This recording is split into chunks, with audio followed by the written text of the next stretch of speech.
Bonjour mesdames et messieurs et bienvenue dans ce flash d'information.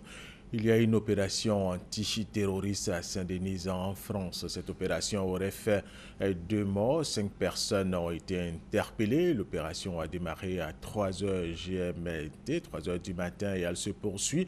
Des renforts militaires sont déployés à Saint-Denis. Et puis, sachez que 2 vols Air France à destination de Paris ont été déroutés hier mardi et soir après leur décollage des États-Unis d'Amérique pour des raisons de sécurité.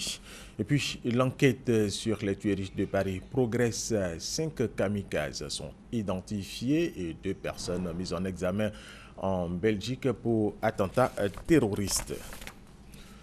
L'Égypte a annoncé hier mardi avoir renforcé les mesures de sécurité dans tous les aéroports du pays après l'affirmation par Moscou que le crash de l'avion russe dans le Sinaï était un attentat à la bombe.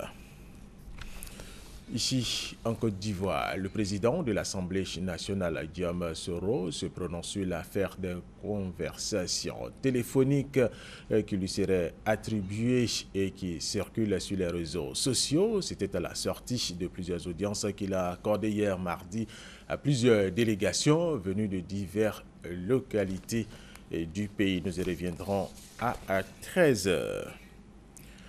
La population de Méagui dans la région de la Nawa, environ 60 km de Soubré, rencontre d'énormes difficultés de peau d'ordure sauvage dans les quartiers, manque de caniveaux. À cela s'ajoutent les difficultés des planteurs de cacao qui peinent à acheminer leurs produits des champs vers la ville à cause du mauvais état des routes.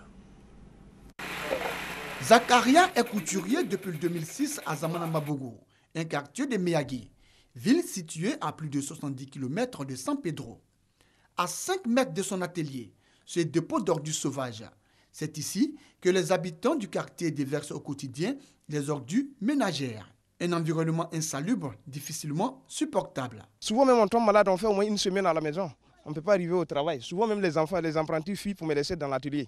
L'odeur, c'est très toxique à côté de nous. Vraiment, on n'arrive pas à faire quelque chose. Problème d'ordures, mais également manque de caniveaux. Les eaux usées ruissellent de partout dans les rues et ruelles des quartiers de Méagui. Aucune fosse septique. Une situation qui favorise de nombreuses maladies infectieuses, selon le médecin-chef du centre de santé urbain de cette localité. C'est un constat amer. Il n'y a pas de fosse septique, tout et tout. Donc, généralement, l'eau usée ruisselle. Ce qui fait que les gens sont souvent sujets à beaucoup de maladies infectieuses, dont la fièvre typhoïde, dont la diarrhée. Les planteurs de cacao ne sont pas mieux lotis pour acheminer leurs produits des champs à la ville.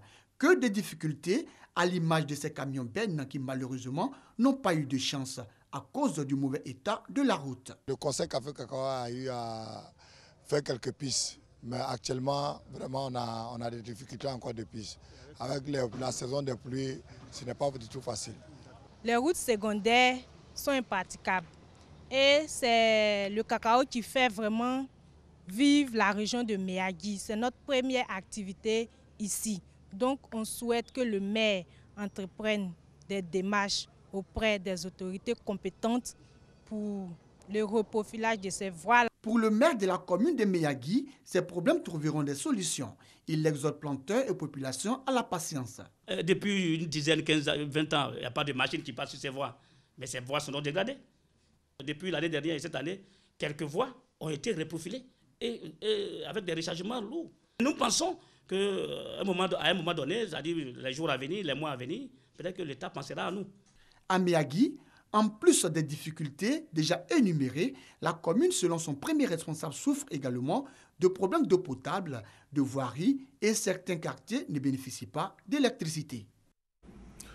Autre information, le dernier cas connu d'Ebola, une petite fille de 3 semaines dont la mère âgée de 25 ans avait succombé à la fièvre hémorragique à Conakry a été déclarée guérie. Et si aucun cas n'est signalé d'ici fin décembre, la fin de l'épidémie pourra être déclarée en Guinée et éventuellement en Afrique de l'Ouest. Le Sénat rwandais a adopté hier mardi une réforme de la Constitution permettant à Paul Kagame de se représenter en 2017 et l'autorisant théoriquement à diriger le pays jusqu'en 2034. L'opposition rwandaise et les États-Unis d'Amérique ont manifesté leur inquiétude. En sport, football, pour terminer, les éléphants de Côte d'Ivoire se sont qualifiés pour le dernier tour des éliminatoires de la Coupe du Monde qui va se jouer en Russie en 2018. Ils ont battu les Libériens 3-0. Le match aller à Monrovia a été sanctionné par le score de 1-0 en faveur des éléphants de Côte d'Ivoire. Et c'est la fin de ce flash d'information. Merci de l'avoir suivi. Je vous retrouve tout à l'heure à 13h.